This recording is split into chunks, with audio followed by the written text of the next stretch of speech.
on. So I think we're all set now. It looks like most people have done the poll. If you haven't, can you go on and take a quick second and do that real quickly now? And we're going to use that later. So I'll give you about maybe 10 to 15 more seconds if you need to do that. I can't share our screen until I close the poll.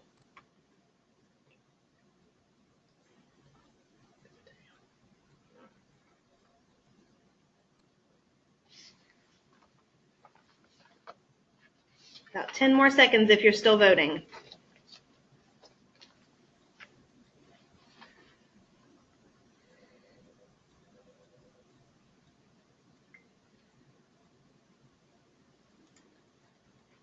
Okay, thank you all so much for participating in the poll to get us started today.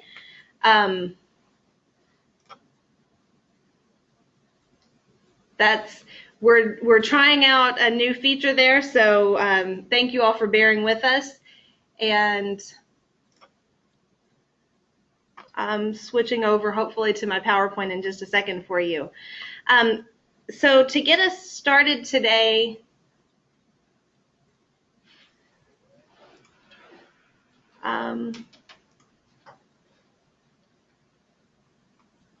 sorry, hopefully you'll be able to see the slideshow in just a second.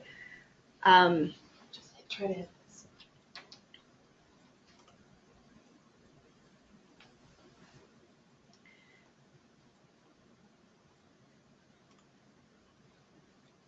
Well, the slideshow is not cooperating, but that's okay. We'll just move right through the screens, and it's not a problem. So to start our conversation, again, we wanted to kind of look at some benchmark indicators that really closely relate to attendance and recruiting and retaining families. So I won't read through them all. I know you have access to the benchmark document. If you're not sure where to find that document, it is available on the Wikispace in the resources section.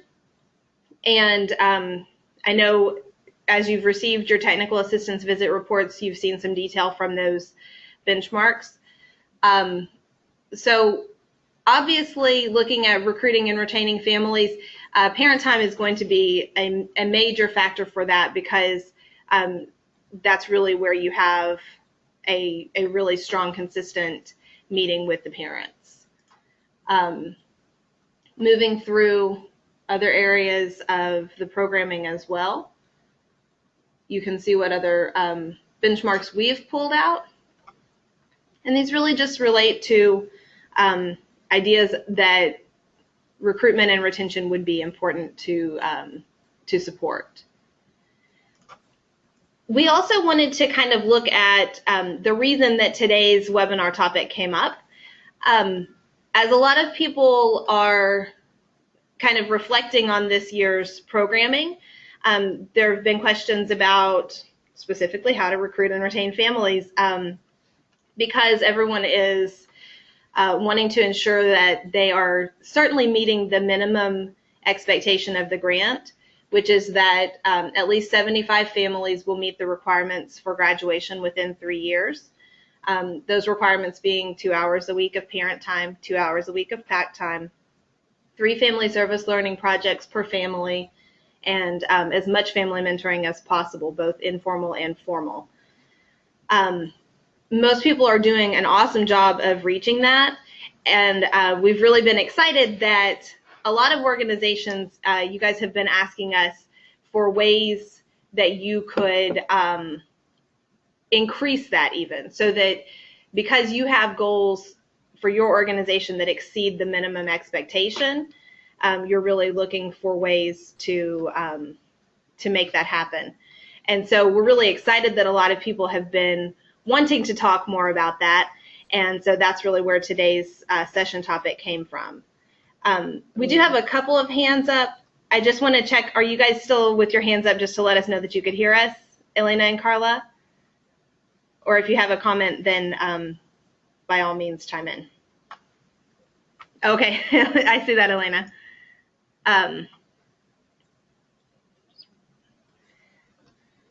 Okay, perfect. Then we'll just keep right on moving and look at a little bit of reflection on the pre-work. So everyone was asked to consider that survey. It was a couple pages about your programming and how you're working together, really around recruiting and retaining families. And so I'd like to start with just kind of asking for ideas of what kind of reflections do you have on certainly any conversations that you had around that survey, but even if you completed it on your own. So if you have a reflection that you'd like to share, if you want to raise your hand. And Kenny, I see your hand is up. Do you have a reflection you want to share? Muted.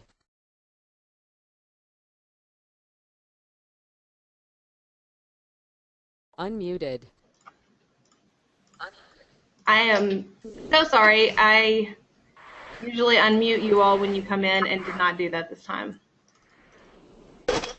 Now you're in control of your own volume.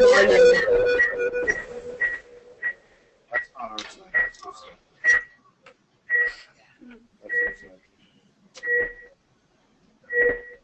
Sorry, is someone sharing? Hannah, I see your hand is up.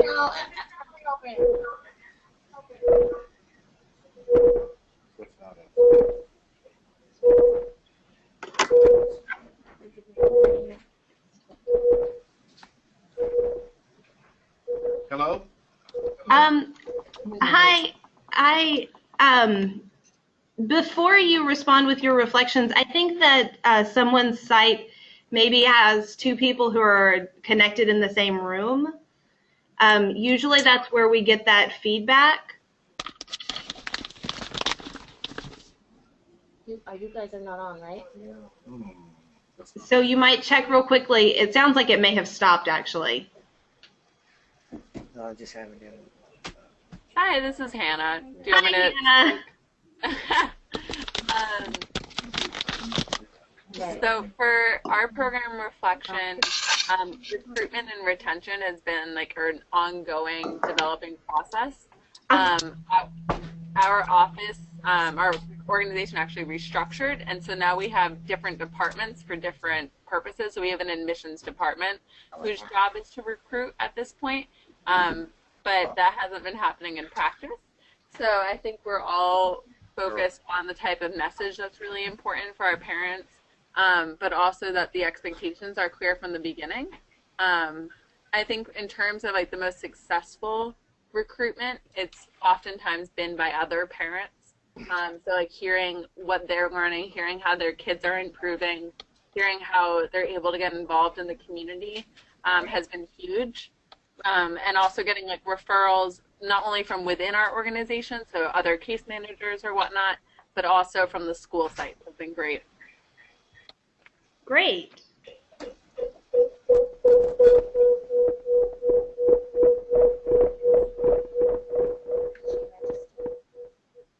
So I'm hearing the feedback again. So again, if you have more than one computer that's connected, make sure that one of them is muted. Does anyone else have a reflection that they want to share? Maybe something that's a particular strength? Carla. Hello, can you hear me? Yes, ma'am. Oh, great. Our big thing is always, of course, the tablets, because our families receive a tablet once they complete the program. However, this year we did something a little different. We increased the number of days that our sessions would actually meet. Mm-hmm. And that didn't seem to be enough of an incentive for them to complete the longer program. So one of the things we're kind of trying to look back at is if we could possibly give them choices in terms of their incentive. For some of our families, we know that some of their basic needs are not always being met, so we thought perhaps giving like monthly gift cards that would equal up to the same amount that the tablets cost, and possibly that would be a, where they can make a decision on either I want the tablet at the very end, or maybe they need something right away, so to speak, and perhaps the gift card would be a better option for them, where they could get a gift card per month, like for a grocery store or for a store that sells uniforms, or so different things like that have been put on the table as for consideration. That's a really good point to make, Carla, because I know we've talked with different organizations about incentives, and so I'm glad that you brought that up, because anytime that that you want to give an incentive to parents, it's definitely important to check in with Josh about that, just because that is kind of a touchy area for which incentives are definitely directed at continued learning. So thanks. Oh, you're quite welcome. Any other thoughts on how your program is doing? Elena?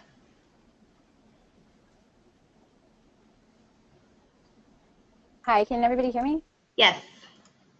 Hello? Hi, good morning. We had challenges, and we also had things that we did well. I think that one of the things that we were able to do well at one of the sites was be able to go out to events that drew a lot of people in and do a really aggressive outreach plan, and that really helped to draw a lot of folks in. And so that's something that we're planning on doing at both sites for next year. As far as retention, I think that I really was reflecting on this question of what support systems or services that we can provide to the families, because we did lose families because of job pressures. Because one mom, she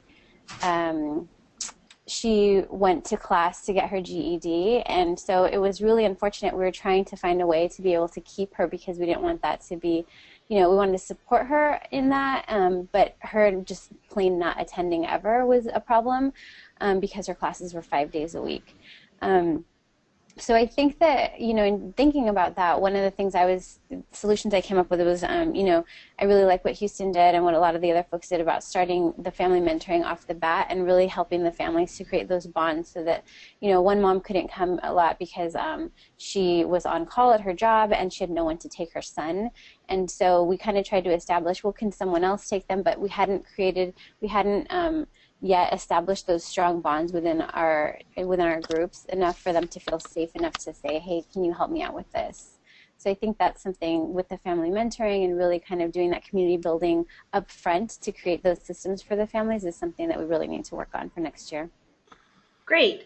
And do you plan to communicate more with the families at those events as you're recruiting, more about what family mentoring is in that as well? Absolutely.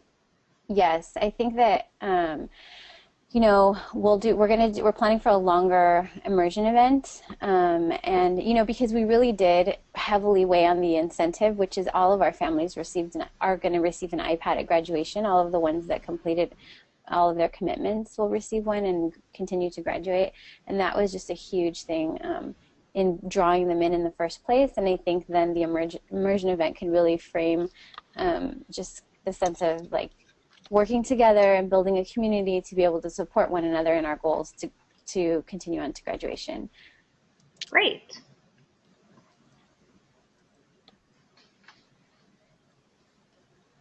Anyone else want to share reflections?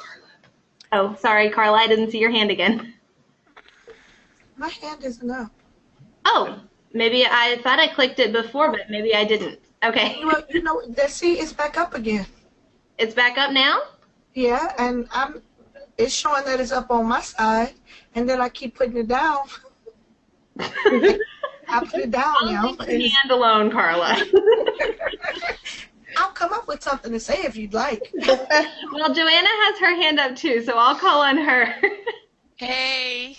Hi, Joanna. Hey. So on, I came towards the end of the program, but I've been very fortunate to have connected a lot with some of the parents and the kids. And doing some of the exit interviews this year, I realized that many of these parents and the kids want to specifically, the most successful site has been East Palo Alto, and I think it's because we do the 4 hours of parent time, On the same day. child time, and back time all at once on Saturday mornings. And the families see that as part of what they want to do in their lives on an ongoing basis.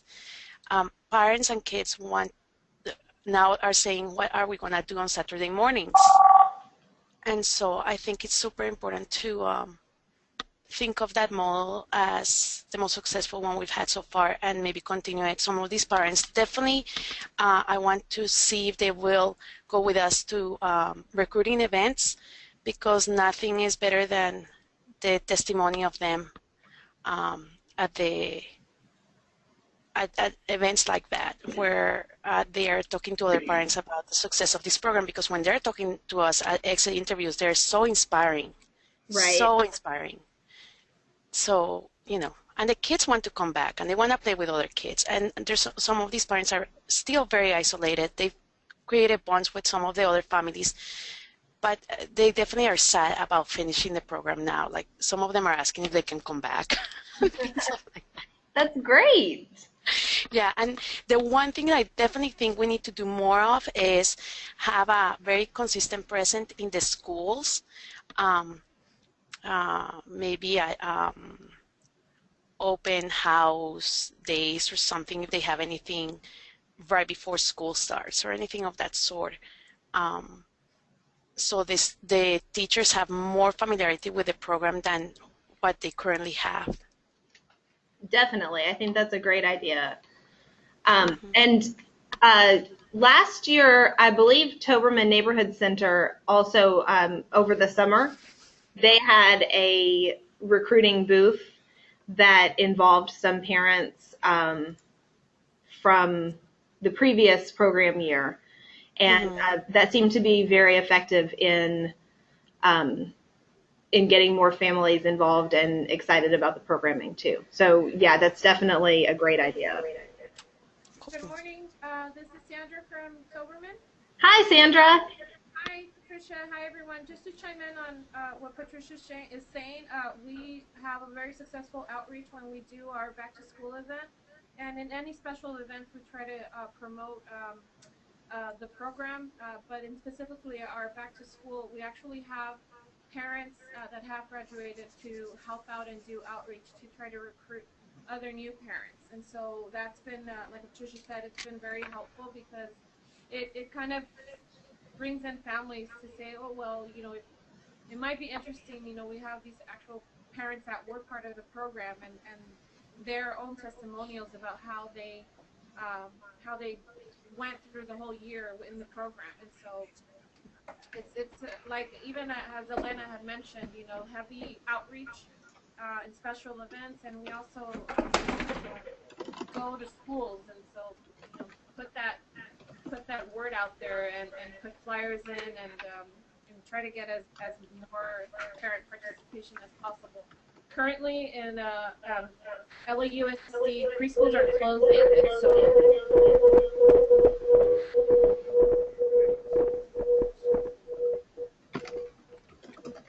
preschools are closing, and so it's unfortunate, but we can tap into that and find out, what parents need that, extra support in that preschool component, so that they have the opportunity to take those parent time classes in the morning and be able to bring in their children in our learning center for kids ages 2 to 4.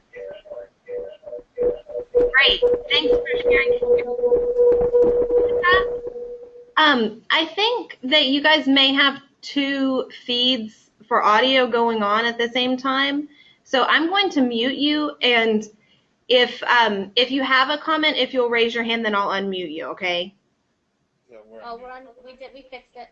Okay, perfect. Okay, great. I think those are all some great reflections. Is there anyone else that wants to share before we move on? Okay, looks like we're good. Then I'm going to turn things over to Andrea to talk to you about the poll that you took when you first came in. All right, so as you can see, our poll results are up, and lack of time was definitely the challenge that you all are hearing the most from families. So before we talk a little bit about that, I'd like to open it up to you all. Does anyone have, and we will unmute you in just a second as your hands are raised, but do you have any suggestions on how you're helping families with this challenge? Looks like Maureen. Can you guys hear me? Yes. Yes. Okay, perfect. You know, I am one of those people that check lack of time, and I was thinking about, you know, how do you make something seem more valuable? And when we initially did our community investigation part, we really took notice of what were the highest priorities and have gone in that direction and offered a couple of different tracks for our families. But I'll give you one example of a thing that's really worked well. We had a very small group of moms primarily who were interested in training for a 5K run, and part of what their top criteria or top priorities had to do with exercise and healthy eating. So we sort of have this gardening track and this exercise track, and that will take us through a part of the summer, and then we're transitioning into reading at grade level, which is something that was the third highest priority. But as far as the exercise is concerned, because there were a couple of people who were able to begin to be coached, it's a Latina little clinic, and they do a pretty big race for moms, and they do it on Mother's Day morning, so it will be on Sunday morning. So we really watched who was initially interested in training, and then encouraged those moms to share more about training for this run. And then we identified two of the strongest parents of that group and asked them if they wanted to have us be the complete race support. So they had to contact the coordinator and chair of the race, and then do all of the arrangements for how many kids could volunteer, what ages do you have to be, how many parents do they need. So we will be providing about 35 people to support this run, and we have about, I think, 8 moms who are running in the race. There's also a children's race, and many of their children will be participating as well. So the buy-in was really because there was a level of interest there and a couple of people engaged, and from that it grew into something much larger. So that's an example of something that really worked, because it didn't at all come from us, it really came from them. Maureen, I think that's a great point that is very important to share, that when you're making sure that you're focusing on the needs of the families who are participating, you know, it helps them see that value of the time that they're putting into it. So I think that's great. Thank you.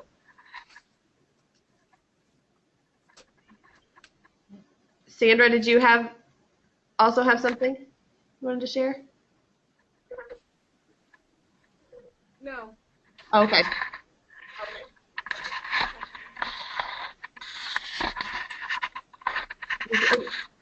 Anyone else have anything that they would like to add?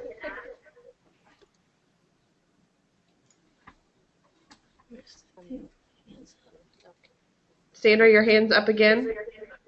You know what? I'm sorry. It's me that I have issues with clicking that button for the hands, and I apologize for that. Okay. No problem. We just want to make sure that we aren't leaving anyone out who wants to talk. Maureen, did you have something to add?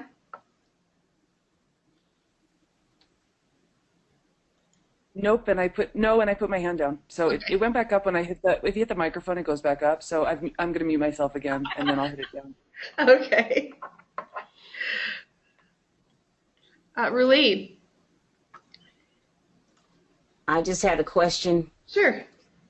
We had a range of parents participating this year, but we feel that there are some parents that have more serious concerns than maybe some of the ones. We maybe had a few with serious concerns, but there are a lot of other parents that we want to reach. And we're wondering, we wanted to come up with something really different that would reach those parents who maybe aren't even yet as comfortable in the school as some of the others are. So we wondered if anyone has, when it comes to people that maybe have had a lot of bad experiences with schools in the past anyway, and now we want them to agree to volunteer for something that will be a long-term commitment. Just wondered if there are any ideas for the people that are on the fringes. Okay, does anyone have any suggestions for Rulene on how you're doing that?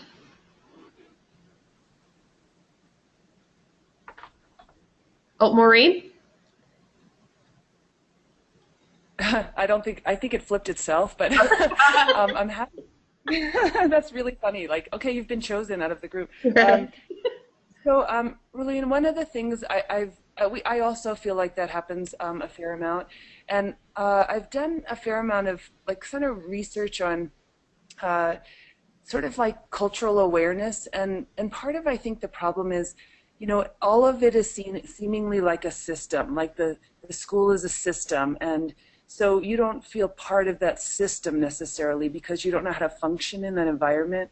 So it seems almost like there has to be a way to connect relationally so that whether it's an initial please come and be welcomed, and I think you almost have to extend a welcome that's like so warm and consuming, and then maybe there are chosen people. I'm kind of relating it to a school, you know, to schools simply because, you know, our program operates connected to schools, but I think about like, is there that one counselor who's so warm that could come and do an initial welcome experience, and is the table one that, you know, where everyone's smiling and trying to catch the eyes of the people coming at an event, and whatever it takes to sort of just break that first barrier to welcoming. And I think after that, it's such a slow process, but to have sort of the feeling that in that system I have an ally or two who, and you know, I think about the people involved in this program, and everyone is so warm and welcoming. So taking those steps and transitioning them to just identifying people like, we'd love to have you come and look at this. I don't know necessarily how to do that next step, but that initial, like, I'm trying to make you included, and I'm not apart from you. I'm also, you know, a parent, or I'm also a member of the same community, or, you know, whatever it takes to sort of feel that inclusion from the start. That seems to me to be the best tactic. Good, thank you. Carla, did you have something to add?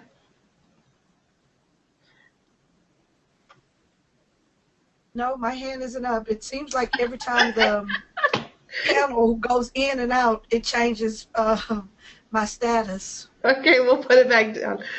Okay. Rulene, I was going to mention also, this is Patricia. I'm working on a family engagement training for this summer, and there was a really interesting article that I was reading yesterday, actually, about really welcoming families into the school, and it was based on parent report survey data of why they got involved in the school and what was really important to them about school communication. And I'd be glad to send that to you that might be something that would be helpful. Good, thank you. No problem.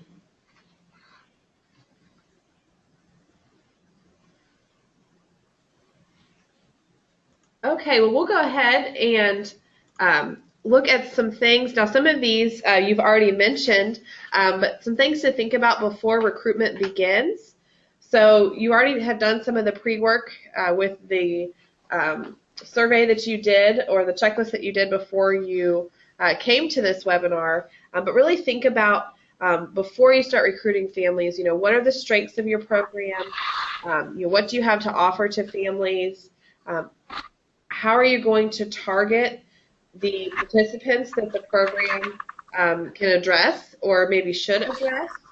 And it's important when you're doing this to think about the cultures of the families you serve and also the cultures of the families in your community and targeting really that wide base. So targeting that whole community, because even if you target somebody who may not necessarily feel they need the service, maybe they know somebody who does. So, looking at that broader lens of families that you can look at to recruit. And then set out to deliver what was promised. So the messages that we are giving to families when we're explaining the program, make sure that we're able to deliver on that promise that we're making to families. And it's great. I know several of you mentioned involving parents in this process. And I think now that we have parents who are really advocates for our program and who have had such wonderful experiences, that they are your best resource to recruit other families.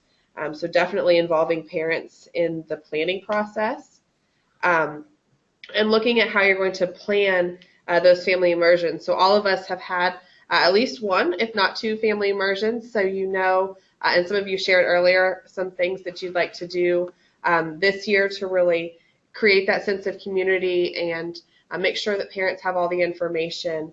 So just to be thinking about that before you even recruit families. And then obviously you want to tweak those as you get to know who your families are going to be.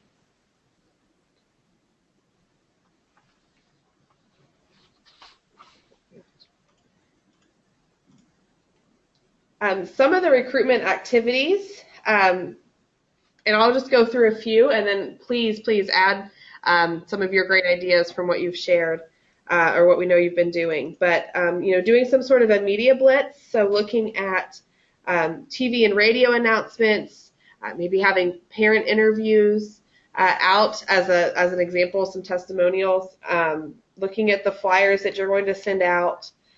Think about who you can contact. So what other agencies could you contact to help get your message out? I know a lot of your organizations have several different arms, and you could look at that and say, talk to some of your colleagues and see how they could share the information in other programs. Sending personal messages and other direct communication, either from you or from if you have parents who are helping to recruit, some things that they can help you with. And I know that several of you said this already, but being visible in the community, so going out to those events, talking with parents in the community, inviting them in, so having an open house is another great way, and of course increasing that presence in schools. So some of you mentioned presentations at teacher meetings, or just being available in the school at open houses or other school events. But what other things have you done as you're getting ready for recruitment that have been helpful for you?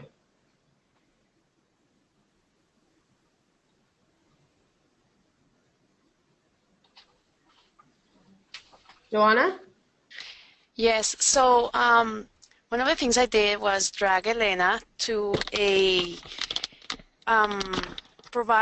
countywide provider event that was happening where a lot of social services agencies that serve the most at-risk population in San Mateo County were, basically. And because of my background in social work, I plan to go to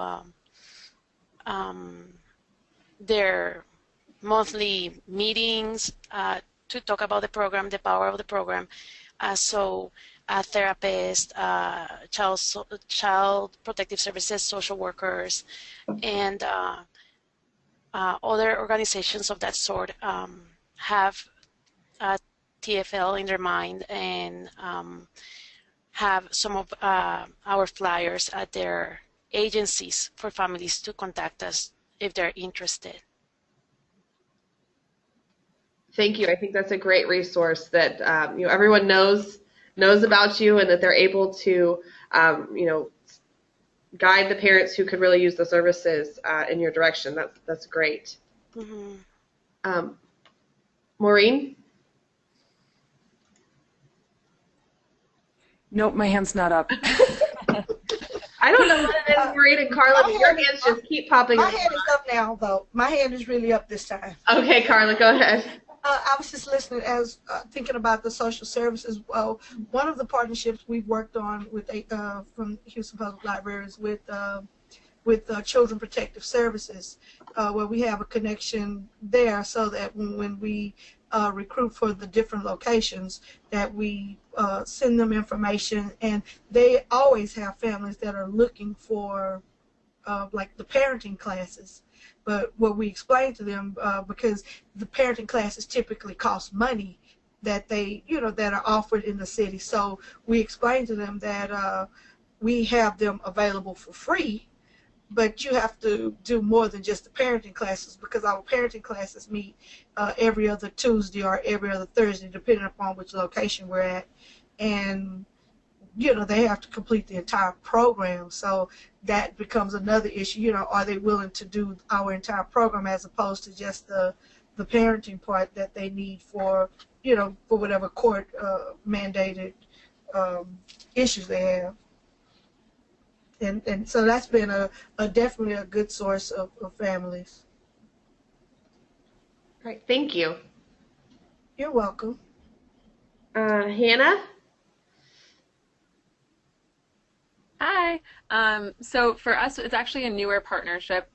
Some of you might be familiar with Boys Town, and Boys Town has family teacher couples that live with children that need either more emotional support, perhaps they are part of a DCYF situation, or they, instead of going to juvie, teenagers end up living with a family teacher couple, and they get home instruction and whatnot. So we've been partnering with Boys Town not only with working with those families if they're interested in Toyota Family Learning, but also working with families that might be transitioning to having their children back in the home, so that those families are able to get more support. So we're hoping to pilot a program with them this summer to get those parents more involved.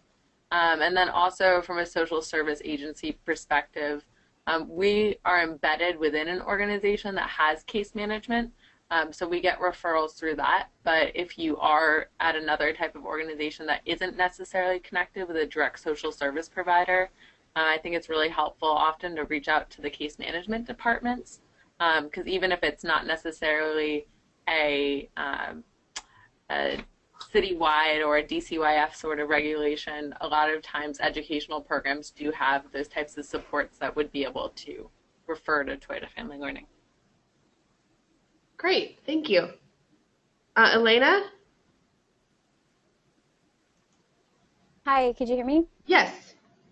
Okay. So one of the things that we did, because in the beginning we were really lacking in families, we did a contest with the families involved. And what we did was we split up the families into teams with a staff member as the part, kind of the champion for for each team. And we incentivized it and had, whoever had the most families that they were able to recruit would win a prize. And so, I wouldn't really recommend that until you have the buy-in of the families just yet, because, they're going to be the ones really kind of helping to talk about what the program is and the impact of the program. But it was pretty successful in one of our sites. And I think that that's something that we probably do again if we find ourselves in the same situation where in the beginning we're not having a high, our numbers aren't where we want them to be. Great. Thank you for sharing that. That was a great idea. Sandra, did you have something else to add? One thing that we find successful is to go to parent night in different schools, and prior to that, you talk to the principal and let them know about the program. And so it might give you an opportunity to talk a little bit about the program during the parent time. And usually here in the schools where we're at, they usually have a meeting in the auditorium with the parents.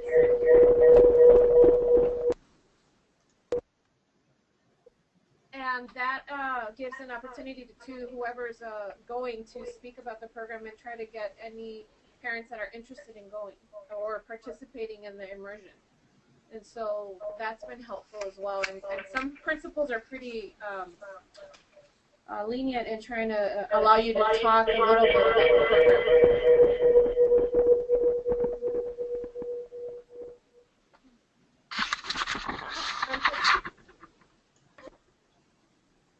Carol Green Center here with us as well, with David, Blanca, Albert, and Kenny. And David sits on our neighborhood council.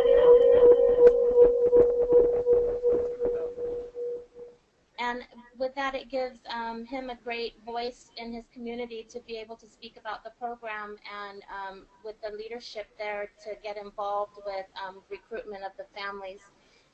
Also here at Toberman, we are fortunate enough to have the Gang Reduction Youth Development Intervention Program. So they also can refer their families to us as a whole, so we can begin to work with them as far as the family component, bringing it together. Thank you. I think we're still getting a little bit of feedback. There might be two people on. Rulene, did you have something to add? I just wanted to add that during our last service learning event, we took that opportunity to get information from parents that might be interested. The gym was full of people, so we had lots of attendees. So we were able to gather some contact information at that time for people who would want to learn more about the program and possibly, to consider being a part next year. And something we're planning to do later this month, there's a neighborhood club meeting, and some staff member, a student and parent will just share during the neighborhood club meeting, because that club meeting takes place in the park across from our school. So we'll be able to share information about the Toyota Family Learning at that time, and hopefully get more people interested there. Great. And I like that you said you had lots of families who are at your service learning project that you could help recruit, because that is another great way to reach out to families when they're able to see the program in action, to really start to bring in some other families. That's a great idea. Thank you. Any other comments before we move on? I know we have some challenges with the hand raising, so if you have your hand raised and we haven't called on you, you can type in the chat and we'll make sure that we get you.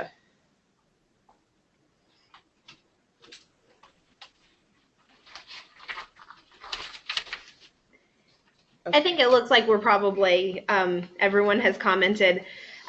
Poor Carla and Maureen, I guess we just keep raising your hands on accident. So looking at recruiting families, it's also important to think about printed materials that you might give those families. Certainly, you are welcome to distribute the flyer that NCFL has created that has short descriptions of each of the cornerstones of Toyota Family Learning. That would be a great benefit for really kind of making straightforward. It's definitely, 2 hours a week for both parent time and PACT time, making sure that families understand the service learning and mentoring expectations as well. Also, as you're designing materials, it's good to think about how you're using pictures and graphics, not just using them, but making sure that they reinforce whatever you're talking about. Make sure that the information is straightforward. Even when you make your own flyers, I know some of you mentioned that, that it's kind of a struggle if families come in and had one expectation and that doesn't match exactly what's really happening. So certainly in printed materials, it's a good idea to err on the side of really being honest about exactly what you're wanting families to do. Make sure you include contact information for whoever at your organization handles intakes and registrations. It's definitely important to think about the language of those in your community, those who may be your targeted families, and really make sure that you have good translation of those materials. Lots of times it's a good idea. I know this is pretty common knowledge for those of you who are used to working with translators, but if you're kind of branching out, it's a really good idea to involve your translators or involve a couple of parents maybe from this year who have a different first language, and think about the phrasing of what you're writing as you write it, because sometimes you might have heavy use of idiomatic expressions or something that really isn't going to translate very easily. So it's good to kind of begin with the end in mind when it comes to printed materials. Also think about goals that families can achieve through your programming. Think about, in the interview, there's a question about the goals. What's the most important reason that this family is enrolling in Toyota Family Learning? So try to think about what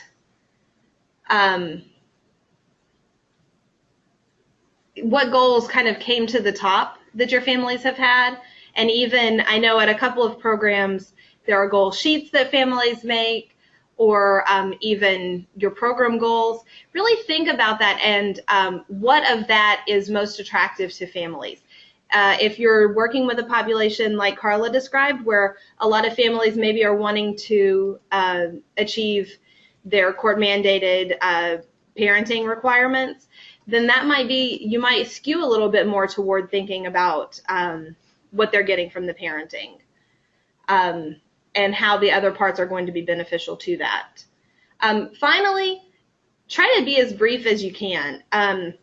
It's easy to give a whole lot of information about Toyota Family Learning because there's a lot that you do, but really, as far as something that you're going to hand to families, it's best if it can be pretty short and to the point and really make sure they understand what the expectations are.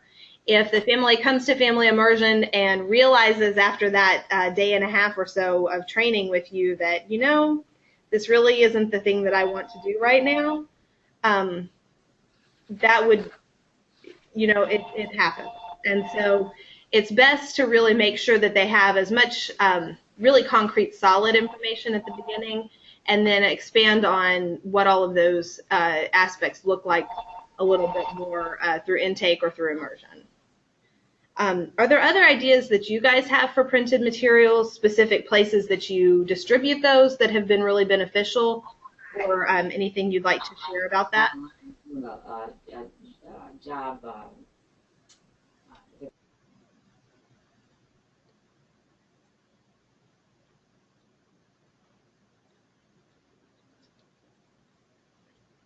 Okay, I only see the couple of hands. Oh, they don't know that I'm not talking, not listening to them.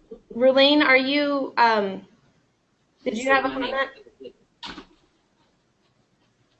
I'm sorry. What is it? Sorry, it looked like there was some activity on your mic. Did you have an idea about sharing printed materials? No, I was just taking notes. I'm sorry. Oh, okay, perfect. Okay, it looks like everyone's pretty much got the hang of that, and that's pretty much what we would expect. So kind of moving from recruiting to also retaining families.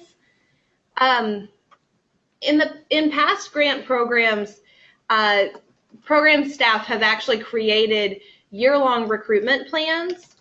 And this is not a requirement that we have for Toyota Family Learning, but I wanted to share a sample of a year-long recruitment plan just to give an idea of the kind of planning that that some successful organizations have put into recruiting, and then additionally for retaining families. Really thinking about every week, what can we do to make sure that we are building this this initiative in this program. So I am certainly not going to go through all of these boxes with you, but you can see ideas like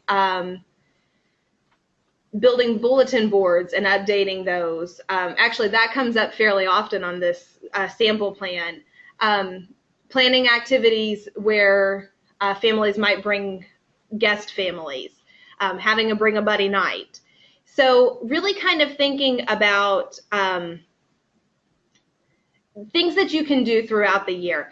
I do see a couple of questions about needing to see it larger, and I apologize. There's for some reason I'm not getting the option to share in slideshow mode. I'm going to see if switching to Andrea real quickly, if she can share her slideshow mode. Can everyone see that a little bit larger now? Oh, yeah. Perfect. That really should have occurred to us a long time ago. I apologize. So I'll give you a moment to just kind of look through that. There are some ideas there. And just like with the last couple of webinars, this will be archived. So if you want to go back and look at that screen later, you would be able to just pause on the screen and look.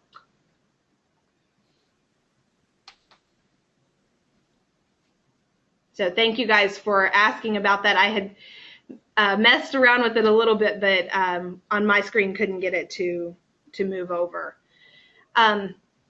So we do want to look just a little bit also at retention within the programming. And so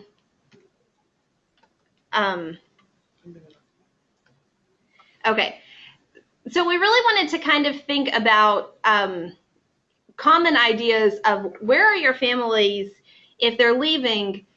Are they letting you know what's going on, or are they just kind of not coming back? Some of this we anticipate and know from conversations is somewhat common across sites, but for some people it does give an opportunity to think about if that's been a problem, maybe how have you addressed it? So for those of you who families do actually tell you before they stop coming, what are the biggest reasons that they're leaving programming? Hi, it's Hannah. Hi, Hannah. So for us, the biggest reasons are that they get a job or they go back to school. So we've had a lot of folks interested in either ESL classes or GED, etc. So instead of being able to go to Toyota Family Learning, they have to choose one or the other. And obviously childcare sometimes is an issue as well. So although we're open to having children come to all of them, especially with infants, it can be really difficult for mothers. So if they don't have someone that's able to watch the kids, that's the reason why they end up leaving. Okay. And Maureen is seconding with employment. Are there other reasons that other organizations are getting? Thanks, Hannah.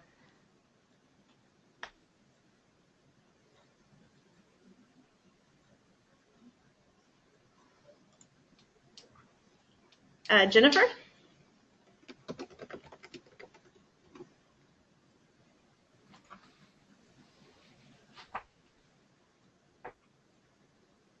Jennifer, did you have another reason? Okay. So I've got a couple that have come through the chat. Health issues, some more with employment, and some populations that are more transient and only around for a short time. So I think that is, I think that those are all fairly consistent across the board. Also, having enough variety of parent times came up. And that actually is, I'm glad that was one suggestion. Certainly, you may want to consider surveying parents to get more ideas of what they would be interested in. And that's actually a webinar that will be coming up later in the summer. So hopefully we'll be able to kind of help out with that and, variety of parent time and also losing interest, which was tied to that comment. Thank you. Elena, I see your hand. Hi. Yes, one of the things that we found this year was that the time that we scheduled our sessions at happened to coincide with the catechism classes for the kids later on in the year. So we lost a lot of participation because of that. There were several meetings that the parents had to attend. And then it just turned out to be, some of them, it was a really, really long day for the kids. So they would go to school and then they would go straight to catechism class and they would come to us and they were exhausted, they were hungry, they were just not really wanting to be engaged. The parents were just tired from shuttling them around. So that was a big factor for us as well. So we'll have to definitely adjust that for next year. But one of the things that we did do to kind of offset some of that is we became part of the California, I think it's nationwide, but the food service program that is offered through the USDA, we did that so we were able to have subsidized meals for the children. So at one of our sites, they're hot meals, and the other one, they're cold meals. But that was really helpful. So that helped some of that. Definitely. That's a great idea. Thank you for sharing, Elena. So that kind of takes us to the last thing that we wanted to talk about today. So those are some challenges that really we've kind of heard across the board, particularly with employment or other classes coming up. That this is why families most often tend to leave. So that's a great idea that Elena had as far as providing meals whenever there's programming. That takes one obstacle out of the way, and one of those shared family times can be incorporated for families that are very busy with additional employment requirements or making those choices about additional classes. So are there other things that you guys do to kind of work around those challenges?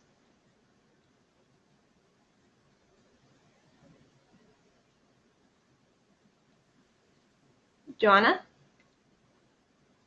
Yes. There were a few families that approached me. One of the things that I have done is to make sure that the families feel comfortable enough to talk to me when we're talking. I try to bring up the fact that we need to be on time. It's important that they're there, that if there's an issue to let me know, and I incorporate on the attendance checking at the beginning of the classes a column where it says if you're going to be late or you have to leave early, put the reason why, or things like that, or talk to me before you go, or talk to me after the class or program ends. And that has I had a couple of cases where the families were going through really hard times, and they felt like they couldn't come to the class, and I told them this program is your refuge, is your respite from everything else. This is a place to have fun and be in a very nurturing environment. And I was able to retain 3 families that were going through really hard times that I knew that if I hadn't done that intervention that way or structure where they had a window to talk to me, they would have dropped out. And they are the families that most need these type of services. Right. That's great, Joanna. Yeah, I think definitely listening to the parents and working with them throughout is really of critical importance. And I'm glad that you mentioned trust, because that's certainly in the article that a few of you requested that I send, that I mentioned to Rulene. There's a lot about creating a trust with the parents, because they want to know that what's being said is really what's happening. I think we have time for one more. It looks like, Sandra, your hand is up. I don't want to keep people real far past 12 just because we want to be respectful of your time. So, Sandra? Just like something that yeah, I'm here. Can you hear me? Yes. Yeah, I'm here. Can you hear me?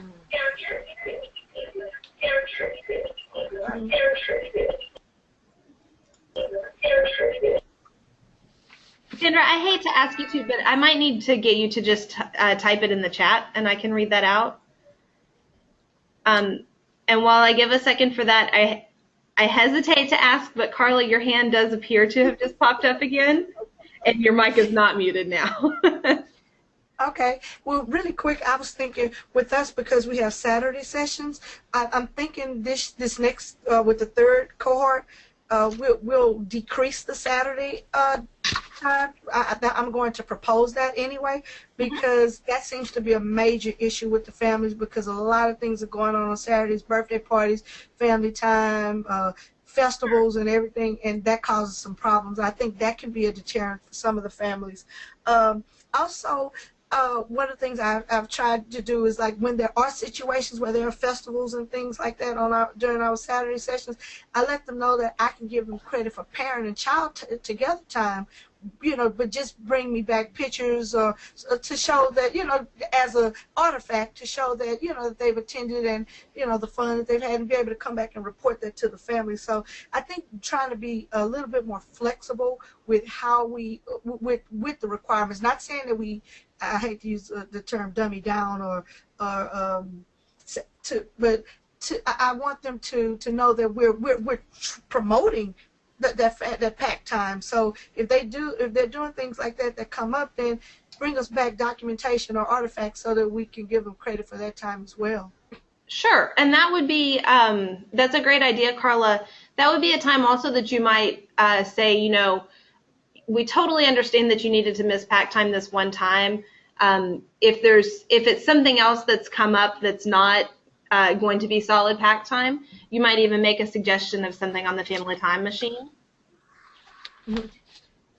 And we've definitely tried to push the family time machine as opportunities for the families to get together and do those things, and trying to reiterate that yes, you need to go on and check it out and see those things, but it just gives you more opportunities for time, that pack time, as you said. Great. So I have a couple of comments that have come in on the chat, so I'll try to include these real quickly. As I said, I do want to be respectful of everyone's time, and please know that this will be archived, so if you need to leave us, that's completely fine. But since a couple of additional comments have come in, I'll address those too. One suggestion was also from Toberman to make a packet for parents if they needed to miss a parent time session, and they would be able to kind of work through that at home, and then have something that they could do for packed time that's associated with that. Also having access to computers throughout the day so that if they need to use the internet, they would have that access. Sorry, I'm trying to read ahead in the chat here. Those are great suggestions, Toberman. Thank you very much. Definitely looking at kind of asynchronous parent time is something that I've heard from a couple of sites. Certainly not something that we would say, sure, go in and do that all the time. But if a parent absolutely needs to miss parent time for a session, having something that they can do and come back and report out is that would be fine. If it's an ongoing thing, that's definitely a different situation, and you would want to talk to your technical assistant about that. I'm going to go on and call on Elena real quickly because her hand is up. Hi, sorry, I'll be quick. No, you're fine. We definitely didn't. Okay, we weren't able to execute in like a really great way the Family Time Machine or the Wonderopolis, we had a lot of technical challenges up front. So that's definitely something that we're going to incorporate as part of our immersion training. We did have a few families that, because we did similarly to Carla, and we had them, if they were unable to attend for whatever reason, they would come and they would report back and it was for some kind of learning experience or a meeting that they needed to attend for their children's school. They would come and they would kind of talk to the other parents about their experience. And then some of them did document on, I think, Family Time Machine. We maybe had 1 or 2 people post things up there.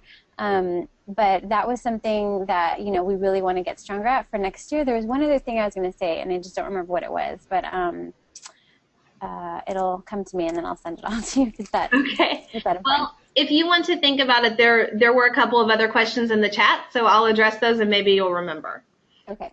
So there was a question about possibly having principals who have had previous Toyota grant programs in their schools to be able to share about what was beneficial about that. I think if that's something that you specifically are interested in, we could certainly try to connect you with people. But for specific benefits that people have seen from Toyota programming and from family literacy and family learning, I would say that you're going to be hard-pressed to find someone who will speak more passionately about that than Josh Kramer. So if you want ideas of what you could talk to school principals about with the programming, certainly check in with us, and we would be able to give you talking points and ideas about that. We're definitely here to support you on that. As far as principals, the question was to have principals from previous school sites have conversations with administrators. I think that would be more, that would take a little bit more coordination. But as far as talking points, absolutely feel free to check in with us. And then also I had a question about the questions that I had up on the screen here. So to look at, it was specifically about helping to stabilize families. I think that actually Joanna did a really good job of addressing one way that you could help to stabilize families. Really kind of thinking about what the family's situation is and not just telling them what to do, but really working with them to try to figure out how this can still fit in their situation and how it could be beneficial to them.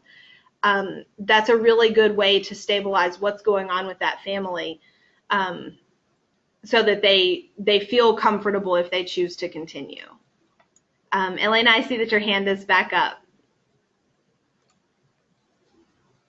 I remembered. Okay, so one of the things that we're going to do for next year is, so like Carla mentioned, we did Saturdays all day and it was 4 hours. And then in our other site, it was 2 hours twice a week. And so it was a huge commitment for families. And I think what we're going to do next year is we're going to really start to taper that off as we go through the program. So as families show their commitment, which they were very committed, the ones that did attend, then we'll kind of taper that off just to be able to provide kind of a more sustainable model and then have them report back what their pack time was at home. So on the front end, it'll be a heavier commitment of the complete 4 hours, and I think that as we go, we're going to kind of, you know, maybe do like every other, we'll meet for the pack time just every other week, and then maybe we'll do like a once a month kind of pack time, because I am finding that families really do rely on that time and rely on us to really kind of facilitate that when they should, I feel like they should be doing it a little bit more on their own. So that was kind of something that we discussed for this coming year. Definitely. I think, Elena, it's definitely been a very big time commitment that your families have been making there in the location. And I think we definitely would advocate a gradual release type model for pack time, so that parents and their children are starting to have a little more ownership of what it is that they're doing in that time together. So I think that's great. Does anyone else have questions or comments that they would like to share before we sign off for today?